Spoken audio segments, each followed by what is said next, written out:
Olá pessoal, aqui é o professor Xerxes e hoje o nosso assunto são os casos latinos ligados à primeira declinação. Para nós entendermos os casos latinos, nós temos que pensar nas línguas que existem no mundo. Todas as línguas permitem que sejam feitas análises de vários pontos de vista, sob várias perspectivas. Então, as mais conhecidas, por exemplo, são a morfologia. Quando você analisa uma língua do ponto de vista morfológico, você divide as palavras dessa língua em classes gramaticais. Então, você tem, por exemplo, o substantivo, o verbo, o numeral, o advérbio. Só que essas classes gramaticais sozinhas, elas têm limitações, porque elas não produzem efeito de sentido. Para que elas possam fazer sentido na dinâmica das línguas, nós precisamos combiná-las numa frase e depois num texto, num discurso. Então, quando nós combinamos as palavras, que elas estabelecem relações entre si, elas passam a ter uma função que nós chamamos de função sintática. Então, resumindo, todas as línguas possuem uma sintaxe, que vai dar a origem às funções sintáticas de cada palavra, de cada classe gramatical. A sintaxe trata das relações das partes com o todo. Para fazer sentido, as palavras de uma frase precisam estabelecer relações umas com as outras. Então, isso está na origem, bem nos princípios do conceito de frase. Para que a frase possa fazer sentido, as palavras se comunicam entre si, se combinam, estabelecendo relações de sentido umas com as outras, interligando-se e gerando novos significados. Essas relações entre as palavras nas frases são organizadas em torno de funções para cada um dos elementos das frases. Cada palavra na frase possui uma função, chamada de função sintática. Desta forma, os substantivos, por exemplo, podem exercer várias funções, de acordo com essa relação que ele estabelece com as outras palavras na frase. Então, ele pode ser sujeito, ele pode ser objeto, complemento de um verbo, objeto, ele pode ser adjunto adverbial. Já o verbo é uma categoria muito importante. Através dos verbos, geralmente, principalmente os verbos de ação e depois os de ligação, nós identificamos os predicados, o rema, ou a parte, aquilo que se fala do tema, aquilo que se fala do sujeito. Então, o verbo é muito importante. Por fim, nós temos adjetivos, advérbios, que funcionam como modificadores. Como assim, Xerxes, modificadores? Ora, vamos pensar num verbo, o verbo acordar. Acordei. Quando eu digo acordei, o verbo é tão forte de significado em si mesmo que eu não preciso sequer colocar um pronome. O pronome eu está oculto. O verbo, quando eu digo acordei, o verbo em si ele já deu todo o sentido da frase que eu preciso. Então, eu não preciso colocar mais nada, ele não precisa de complemento, portanto, ele é um verbo intransitivo. É um verbo que é um verbo de ação. Agora, eu posso agregar a este verbo modificadores, ou seja, palavras, classes de palavras que podem ampliar o sentido desse verbo. E aí eu tenho advérbios e adjetivos. Eu vou dar dois exemplos. A palavra hoje. Hoje, acordei. Quando eu usei o advérbio hoje, é um advérbio de tempo. Então, esse advérbio vai agregar, vai modificar, vai criar um novo sentido para a palavra acordei. Ele pontua no tempo uma ação. Quando? Hoje. Então, ele é um advérbio de tempo. Hoje eu acordei. Ele ampliou o sentido da minha frase. Hoje eu acordei feliz. Eu estou usando um adjetivo no lugar de um advérbio de modo. Como eu acordei? De que forma? Feliz. Então, hoje acordei feliz. Eu tenho o verbo, que acordei, e os modificadores, antes e depois. Lembrando que esses modificadores, eles podem estar em qualquer lugar na frase, né? Acordei hoje feliz, feliz acordei hoje, que eles não vão interferir no significado, né? Bom, fazendo uma revisão rápida, 2 termos importantes ligados à sintaxe que nós vamos precisar para entender os casos é o conceito de sujeito e predicado. E aí eu coloquei aqui uma frase bem simples, João comprou doces, onde João é o nosso tema, é o nosso assunto, é o assunto da frase. Então, João comprou doces, sendo que comprou doces, eu tenho o assunto, eu tenho o que se fala do assunto, né? João é o assunto, é o tema, é a referência, e comprou doces é o que se fala do João. Então, o João seria o sujeito e comprou doces seria o meu predicado. Pegando o verbo do predicado, que é o núcleo por ser um verbo de ação, eu tenho um verbo de ação que pode ser considerado um verbo transitivo direto, né? Quem compra, compra alguma coisa. Se eu colocar João comprou, eu preciso de um contexto muito maior para entender isso. A frase sozinha fica sem sentido, porque ela precisa de um complemento. E aí esse complemento, ele vai ser colocado de maneira direta, sem preposição. Por isso que nós chamamos de verbo transitivo direto, e aí nós temos doces, que é um objeto direto, não mediado por preposição. Então, João comprou doces, eu tenho aí um verbo de ação, predicado verbal. Outro exemplo, João está feliz, onde a forma de identificar o sujeito é a mesma. De quem se está falando? De João. Então, está feliz é um predicado, sendo que o verbo estar não é um verbo de ação, é um verbo de ligação, né? E esse verbo de ligação, ele sempre, né, induz aí uma ligação entre o sujeito e um predicativo do objeto, ou seja, uma qualidade para o sujeito que está depois do verbo de ligação. Então eu tenho ali um feliz. Quem está feliz? Quem é o feliz? João. João feliz. Então eu tenho aí o que nós chamamos de predicativo do sujeito, né? E o predicado a gente chama de predicado nominal, porque o núcleo não é um verbo, né? O núcleo é um nome, o núcleo é um substantivo, um adjetivo, né? Feliz. Então, nós temos aqui, o João está feliz, como predicado nominal está feliz, e João comprou doces, predicado verbal. Muito bem, então, conceito de sujeito e predicado, conceito de verbo de ação, conceito de verbo de ligação e os complementos, que seriam os objetos diretos, e o predicativo do sujeito, né? Que está ligado, não ao verbo, no caso o predicativo do sujeito, está ligado a João. Bom, agora, esta frase ela está completíssima, mas eu posso colocar alguns elementos que ampliam o sentido desta frase. Eu posso colocar modificadores, eu posso colocar mais informações nessa frase. Por exemplo, eu posso dizer que João comprou doces com as moedas. Então, quando eu digo isso, João comprou doces com as moedas é um adjunto adverbial, porque eu estou dizendo com que instrumento João comprou os doces, né? De que forma, com que elemento que ele usou para comprar os doces. Isso chama-se adjunto adverbial de instrumento. Posso colocar mais elementos na frase? Sim, eu posso dizer inclusive de quem eram essas moedas. Moedas de quem? Moedas do seu pai. Então, João comprou doces com as moedas do seu pai. Então, com as moedas seria um adjunto adverbial de instrumento, e do seu pai seria esse do seu pai está ligado a que elemento na frase? A moedas do seu pai. Então, ele está ampliando, né? Ele está aumentando, modificando moedas, ampliando o sentido.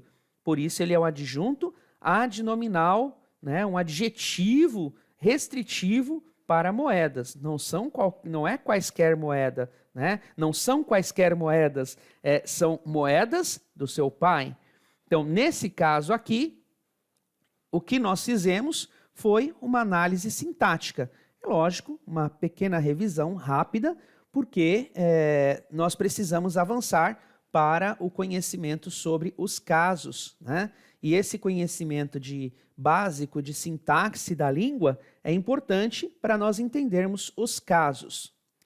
Então, algumas observações. Em português, as funções se organizam pela posição que assumem na frase, em relação às outras palavras, né? Então, quando você fala, João comprou doces, então tem uma ordem aí. Então, João, ele vem sempre antes, né? Porque ele é o sujeito, ele é o tema, ele é o elemento foco, tá? Então, as funções se organizam pela posição que assumem na frase em relação a outras palavras. No entanto, não é só isso, não. Também temos traços, chamados desinências, que são pequenos pedacinhos que nós colocamos nos finais de cada palavra para concordar. Concordar com o quê? Gênero, masculino e feminino, número, singular e plural, isso em português. Então, por exemplo, aqui eu coloquei a palavra menino, meninos. A palavra meninos, ela tem duas marcas, duas concordâncias aqui, utilizando desinências. Eu tenho o que indica é uma desinência de gênero masculino, e o S que indica uma desinência de número, plural. Então, em português, nós temos dois elementos que trazem o aspecto sintático para a análise da oração. As funções que se organizam de acordo com a posição em que elas assumem na frase e os traços que nós grudamos, que nós colocamos, são traços morfológicos que indicam concordância de gênero e número. De modo bem geral, o sujeito vem sempre antes do predicado. Geralmente, os objetos seguem os verbos e os modificadores, os adjuntos, podem preceder ou suceder os termos que modificam. Então, geralmente, né, o que nós temos numa frase? Um sujeito e depois um predicado. E vem os adjuntos, né, os modificadores, os adjuntos adverbiais, adjuntos adnominais. Então, como exemplo hoje. Hoje acordei cedo. Hoje acordei cedo. Acordei cedo hoje. Acordei hoje cedo. Tanto faz onde eu coloco o modificador, não tem muita importância. Mas o sujeito e o predicado geralmente têm uma ordem canônica, né, uma ordem padrão, que é primeiro o sujeito e depois o predicado. Essa ordem padrão é chamada, como eu disse, de ordem canônica, ordem padrão. Em latim, olha que interessante, não existe uma ordem canônica. As funções sintáticas são marcadas da mesma forma que o gênero e o número, com desinências. Então, se em português eu tenho desinências para gênero e número, e eu verifico a função sintática através da posição e da relação das palavras que estão posicionadas na frase, em latim isso não acontece, não existe uma ordem padrão, né? O que nós podemos dizer é que existe uma ordem que é mais comum, mas não é padrão. Então, em latim, tanto as marcações de gênero, número e função sintática vão ser marcadas com desinências, que são aquelas palavrinhas, né, pequenas letrinhas, às vezes conjunto de 2 ou 3 letras, no final de cada palavra. E em latim, né, conforme nós temos visto nas primeiras aulas, as funções sintáticas, juntamente com as marcações de gênero e número, recebem o nome de caso. As desinências indicam casos, e esses casos representam as funções sintáticas. Então isso tem que ficar bem claro para nós. As desinências indicam casos, e esses casos representam as funções sintáticas. Então, só como exemplo aqui, né, de como em latim não importa a ordem das palavras para compreensão, Eu dei um exemplo aqui da frase, Pedro matou Paulo. Veja que o sujeito, ele vai vir no começo, Pedro. Quem foi o executor? Quem é o tema? De quem está se falando? Está se falando de Pedro. E qual é a ação que Pedro fez? Qual é o assunto relacionado a Pedro? Ele matou Paulo. Então, em português, se eu pego Pedro matou Paulo e altero essas palavras, vai dar uma confusão. Paulo matou Pedro. Pronto. Eu coloquei o que seria um objeto direto Paulo no começo e o sujeito Pedro no final. Já deu confusão, deu ambiguidade e aí alterou-se totalmente o sentido da frase. Em latim, Pedro matou Paulo, eu tenho a expressão Petrus necavit Paulum. Então, essas desinências que estão destacadas, o S, IT e o M, elas indicam sujeito masculino, no caso de Petrus, necavit é o passado, né, do verbo matar, o verbo matar, e Paulum, esse no final, indica um objeto direto e também masculino. Então, olha só que interessante.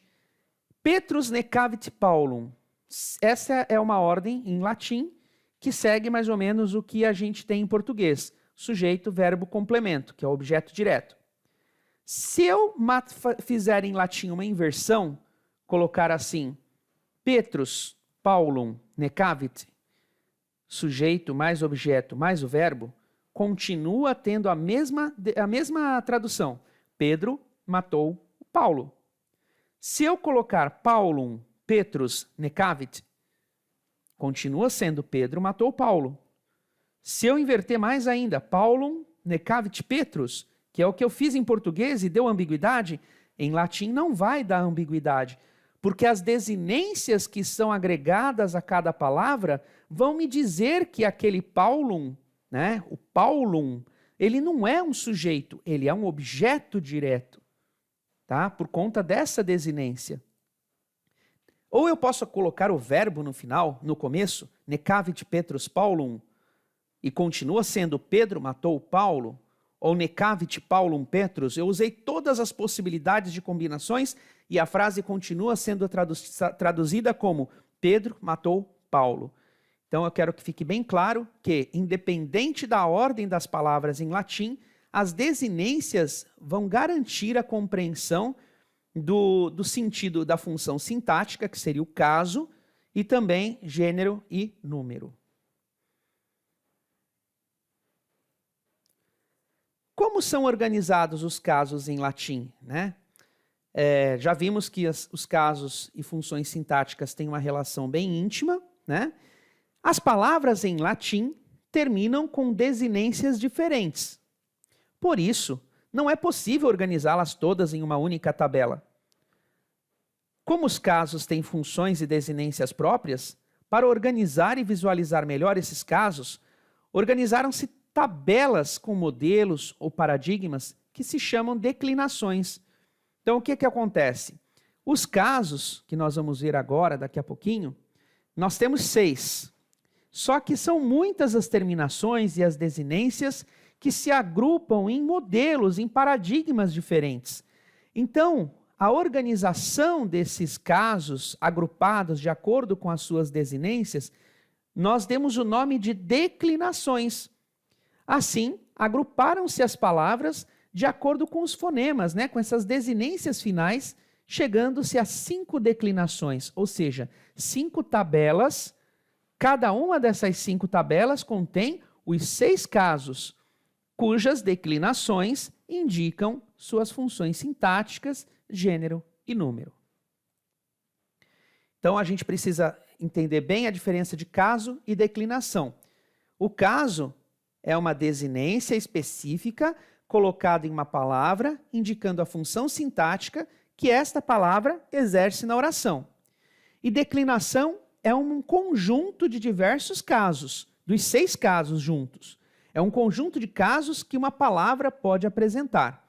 Então, resumindo, em latim há 5 declinações, e para cada uma das declinações eu tenho 6 casos, que são nominativo, vocativo, genitivo, acusativo, dativo e ablativo. Então aqui você tem uma imagem que mostra que nós temos 5 declinações e que cada uma dessas 5 declinações possuem 6 casos. No caso aí o nominativo, acusativo, dativo, genitivo, ablativo e vocativo, e cada caso com as suas desinências que vão flexionar as palavras de acordo com as suas funções sintáticas. Então, os casos latinos são nominativo, qual seria o caso nominativo? Seria a função de sujeito e predicativo do sujeito. Porque o predicativo do sujeito é um nome, é um substantivo, né? Então, o sujeito estaria mais ligado ao substantivo e o predicativo do sujeito, por ser um adjetivo, por ser um nome, também estaria ligado, né, a esse caso nominativo. O genitivo é um adjunto adnominal restritivo. O que é isso? É um termo, é um caso que indica posse. Então, da escola, do filho, do pai, da mãe, do fazendeiro, do amigo, da patroa. Então, tudo que indica posse é o caso genitivo. O acusativo é o caso do objeto direto. Então, depois do verbo, caso não haja uma preposição, eu tenho o acusativo, objeto direto. O dativo, ele abrange duas funções sintáticas. Ou ele é o objeto indireto, né? Ou ele é um complemento nominal. O vocativo, ele já tem o nome que é a função dele mesmo, que é vocativo, que veio do latim para o português sem alterações, é um chamamento. E o ablativo é um adjunto adverbial. O ablativo é aquele modificador, é um instrumento. Então, por exemplo, brincar com a bola. Então, esse com a bola é um adjunto adverbial de instrumento. Então, vai ser ablativo. Tudo bem até aqui? Então, aqui eu dei um exemplo, ó, em português. A aluna canta. Então, a aluna é o nosso sujeito, canta é o nosso verbo. Aluna em latim é discípula. E o verbo cantar é cantare. E aqui, no caso, a tradução fica discípula cantat, onde eu tenho uma desinência a que indica o caso nominativo, que é o sujeito. E o verbo está conjugado, né, o verbo cantare está conjugado na terceira pessoa do singular. Né? Canta, ela canta. Então, discípula cantat. Então, a terminação aqui do verbo at, cantat. Né? A aluna canta, discípula cantat. Então, esse A final da palavra discípula é a marca de sujeito, ou a marca de nominativo. Agora, a mesma palavra, aluna, só que eu mudei o verbo e a pessoa do verbo. O verbo ver, videre. E eu quero falar que eu vejo, que em latim é video. Video, eu vejo a aluna. Video discipulam. Veja que mudou aqui, ó. O A não é mais A, é um AM. Video discipulam. E em latim, esse AM indica um caso que não é o sujeito, é o objeto direto. Quem vê, vê algo. Esse algo é o objeto direto. Então, o AM final da palavra discipulam é a marca do objeto direto. Em latim, recebe o nome de acusativo. Outro exemplo. Discipula magistram videt. Olha que interessante, essa é a forma mais comum de se apresentar a frase em latim. O verbo geralmente vem no final, mas não é canônico, é apenas um hábito. Então, nesse caso, como que eu sei que a tradução dessa frase é a aluna vê a professora e não o contrário? Porque eu sei que discípula termina com A, e eu já vi que A é um caso, né, é uma desinência do caso nominativo para esta situação aqui. E o AM é uma desinência para o caso acusativo. Então, discípula magistram videt, a aluna vê quem? A professora. Então, discípula é a aluna, magistram, a professora. Então, a aluna vê a professora.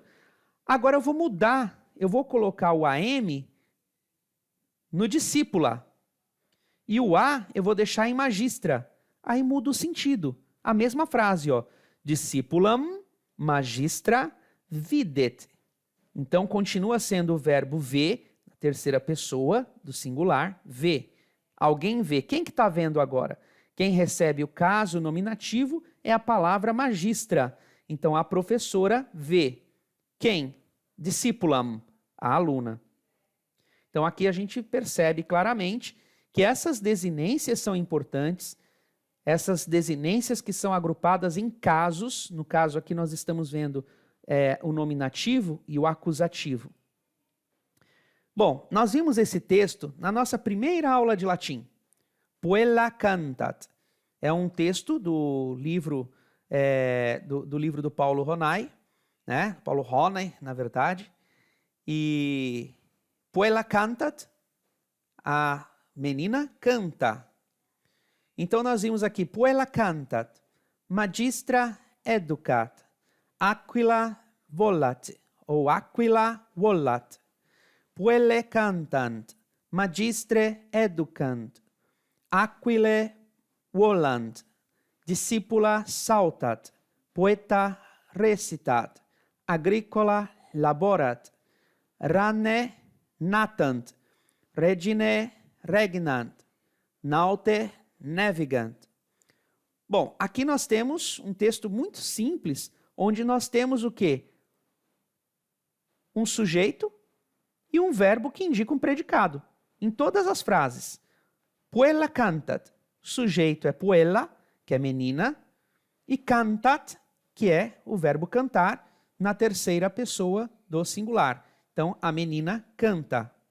Magistra educat, a professora educa. A professora, né, educa. Aquila volat, ou aquila volat, depende da pronúncia adotada, né? Então, a águia voa. Uma coisa importante é que em latim não há artigo. Então, quando nós temos puella cantat, a frase latina, ela tende a ser mais breve do que a portuguesa. Então, nós temos aqui a menina canta, uma tradução. Quando você for verter do latim para o português, você pode colocar um numeral, você pode colocar um artigo, algo que deixe a frase mais adaptada à nossa língua, né? Que tem esses elementos chamados de determinantes. Em latim não havia isso, tá? Então aqui eu tenho puella cantat, uma oração simples com sujeito e predicado. Magistra educat, né? A professora educa, aquila volat, a águia voa, isso no singular. E olha que interessante agora, a mesma frase no singular, na segunda parte do texto, nós vemos as mesmas frases em plural. Então, ó, magistre educant. Veja que o verbo recebe um N, educant. Não é mais educat, é educant, que é educam. Então, magistre, esse AE no final é a desinência que indica o nominativo plural. Aquile volant. Então, as águias voam. Então, esse AE indica o nominativo plural nesta situação. Então, aqui só destacado, né?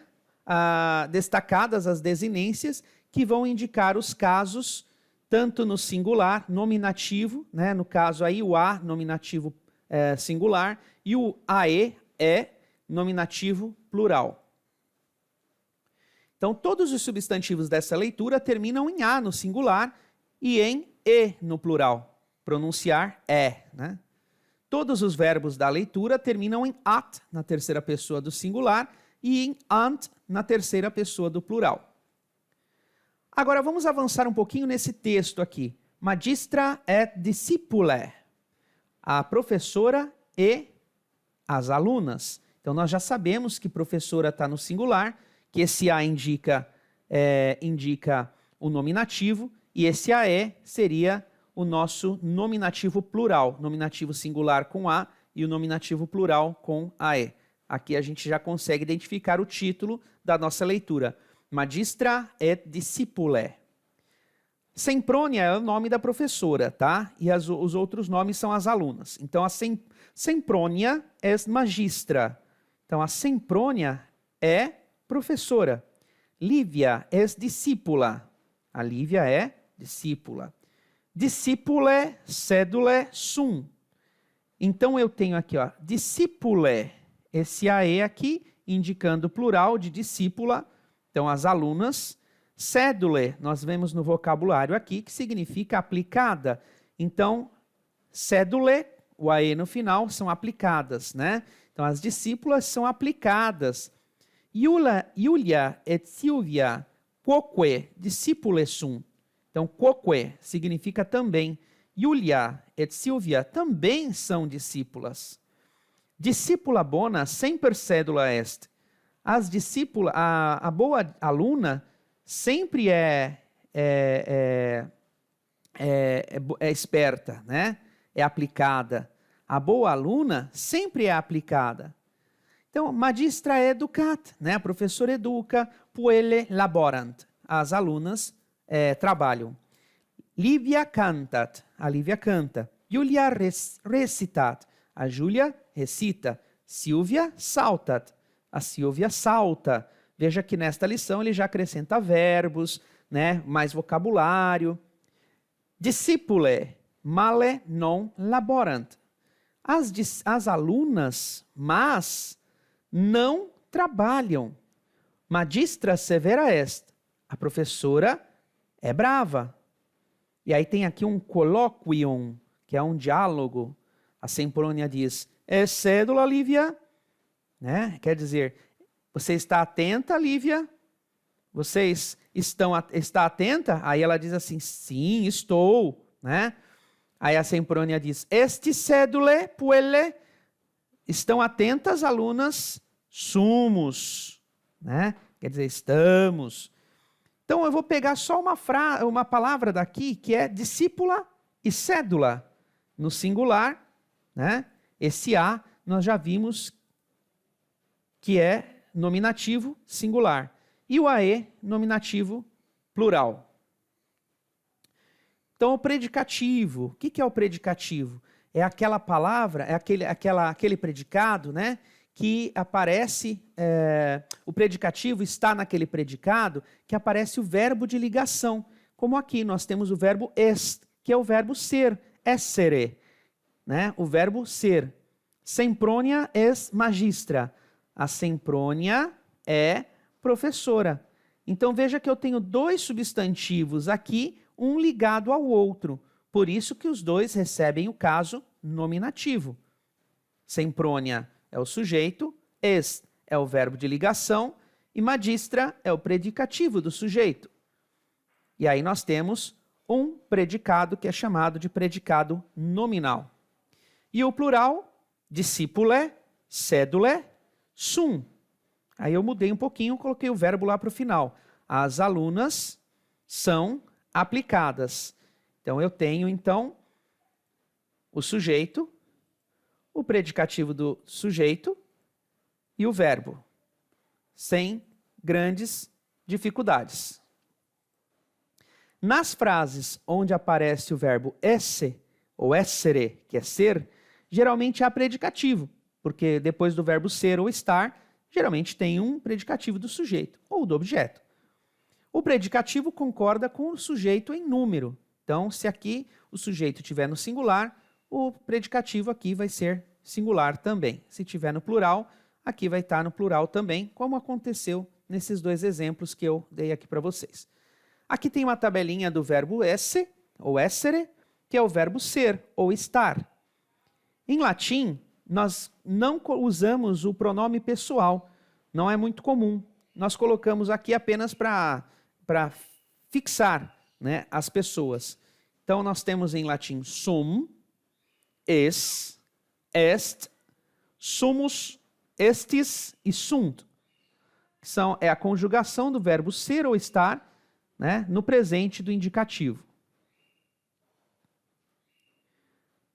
Por fim, nós vamos ler um texto que vai falar da domina et serve, da senhora. A domina é senhora, é a dona da casa, é a dona, né? Domina, aquela que domina, et serve, que são as servas, a senhora e as servas. E eu já coloco o vocabulário aqui para nós entendermos bem o texto. Lucretia é a domina, tá? Lucretia imperat. A Lucrécia impera. Aí nós temos as servas. Anna, Drusilla e Lucilla obtemperant. Obtemperant. Né? Ana, Drusilla e Lucila obedecem. Olha lá. Obtemperant. Obedecem. Lucrécia domina est. A Lucrécia é senhora. Ela é a senhora da casa. Ana, Drusilla e Lucila serve sunt. Então, a Ana, Drusilla e a Lucila são servas. Agora, olha só essa estrutura que interessante aqui. Serve, amant, dominam. O que nós temos aqui? Nós temos o ae, que indica o plural do nominativo, um verbo que não é de ligação, que é o verbo amant, que a gente já viu aqui no nosso vocabulário, que significa amam, estimam. Então, as servas estimam, amam quem? Dominam. Serve, amant, dominam. Eu tirei esse A final aqui da senhora, né, domina, e coloquei um AM no final. Esse AM vai me dar um outro sentido para domina. As servas amam a senhora. Esse a senhora é o objeto direto do verbo amar. Então, eu tenho o sujeito, que é as servas, serve. Eu tenho o verbo transitivo direto, que é o amant, amam, né? E dominam, que significa a senhora. As servas amam a senhora. Então, eu tenho um predicado verbal aqui, onde o verbo é transitivo direto e requer um objeto direto. E aí eu tenho dominam, que é uma palavra terminada com AM, que é a desinência que indica o acusativo, né? Que é a desinência que indica o objeto direto. Ali eu tenho outra frase. Anna senam parat. A Ana parat, nós vamos ver aqui, que significa prepara. Ana prepara, veja que Ana está com a terminação A, então é nominativo. Ana prepara o quê? É o objeto direto. Quem prepara algo. Então, Ana parat senam. Cena significa o quê? Nós vamos ler aqui. Ceia, jantar. Então, a Ana prepara o jantar. Então, eu coloco o AM e isso indica que é um objeto direto, mesmo que esteja em ordem invertida. Ana prepara a ceia. Ana prepara o jantar. Ana senam parat. Então, nós temos aí um sujeito, um verbo transitivo direto, um objeto direto. Da mesma forma que domina, amat, servas. Veja que aí só mudou alguma coisinha aqui, ó. Domina continua sendo nominativo. A senhora amat, ama. Só que aqui eu tenho um AS e não um AM. Por quê? Porque o AM é para o acusativo singular. No caso do acusativo plural, ou seja, do objeto direto plural, eu tenho que colocar AS no final. Então, domina, a senhora, amat, ama, servas, as servas. E aí eu tenho, então, um objeto direto plural. Esses dois conceitos, então, são o de nominativo e acusativo. O caso do sujeito é o nominativo, ou do predicativo do sujeito. Terminações a no singular e ae, pronunciar é no plural. O caso do objeto direto é o acusativo, terminações AM no singular e AS no plural. O predicativo, que vem junto com o verbo S, sempre está no nominativo. Então, eu tenho lá embaixo alguns exemplos, né, que nós já vimos lá no texto. Bom, com isso, nós vimos dois casos, né? Nominativo e o acusativo. Com o decorrer das aulas, eu vou falando dos outros casos. Mas esses casos, né, nós vimos aqui hoje o nominativo, que termina singular com A e o plural com AE, indica o sujeito, né, e o predicativo do sujeito. E nós vimos também o acusativo, que é o objeto direto, que termina no singular com AM e no plural com AS. Mas aqui vocês têm todos os casos e as suas terminações, tá? Que nós veremos nas próximas aulas. Nesse caso aqui, essa é a tabela da primeira declinação. Então, nas próximas aulas, eu vou falar um pouquinho mais da primeira declinação e dos casos genitivo, dativo e ablativo, né? Por fim, o vocativo, que é o mais simples de todos. No caso das declinações, é importante a gente saber algumas características do latim. Em princípio, o vocabulário latino é muito restrito. Por quê? Na época em que o latim era falado, havia o quê? Plantações, fazendas, né, para que houvesse colheita, para que o povo pudesse comer, e guerra. Então, a maioria das palavras... E assuntos domésticos. Então, a maioria das palavras está ligada a assuntos de dentro de casa, ou das fazendas, das plantações, ou de guerra. No caso da primeira declinação, eu diria que mais de 90% das palavras são do gênero feminino. Tá? Então, nós vamos ver na primeira declinação palavras, uma gama de palavras femininas. Depois, na segunda declinação, nós temos a maioria de masculinas, e aí eu vou dizendo as outras conforme nós formos avançando. Mas no caso da primeira declinação, a maioria das palavras são do gênero feminino, e cada declinação vai ter o seu conjunto de casos. Tá? Os casos vão se repetindo em todas as declinações. E por hoje é só, pessoal. Espero que vocês estudem isso. Eu deixarei material anexado para vocês. Nós teremos os nossos plantões às sextas-feiras de manhã com a nossa monitora e exercícios a serem feitos dentro desses assuntos que nós já vimos nesta aula. Um abraço a todos e até a próxima.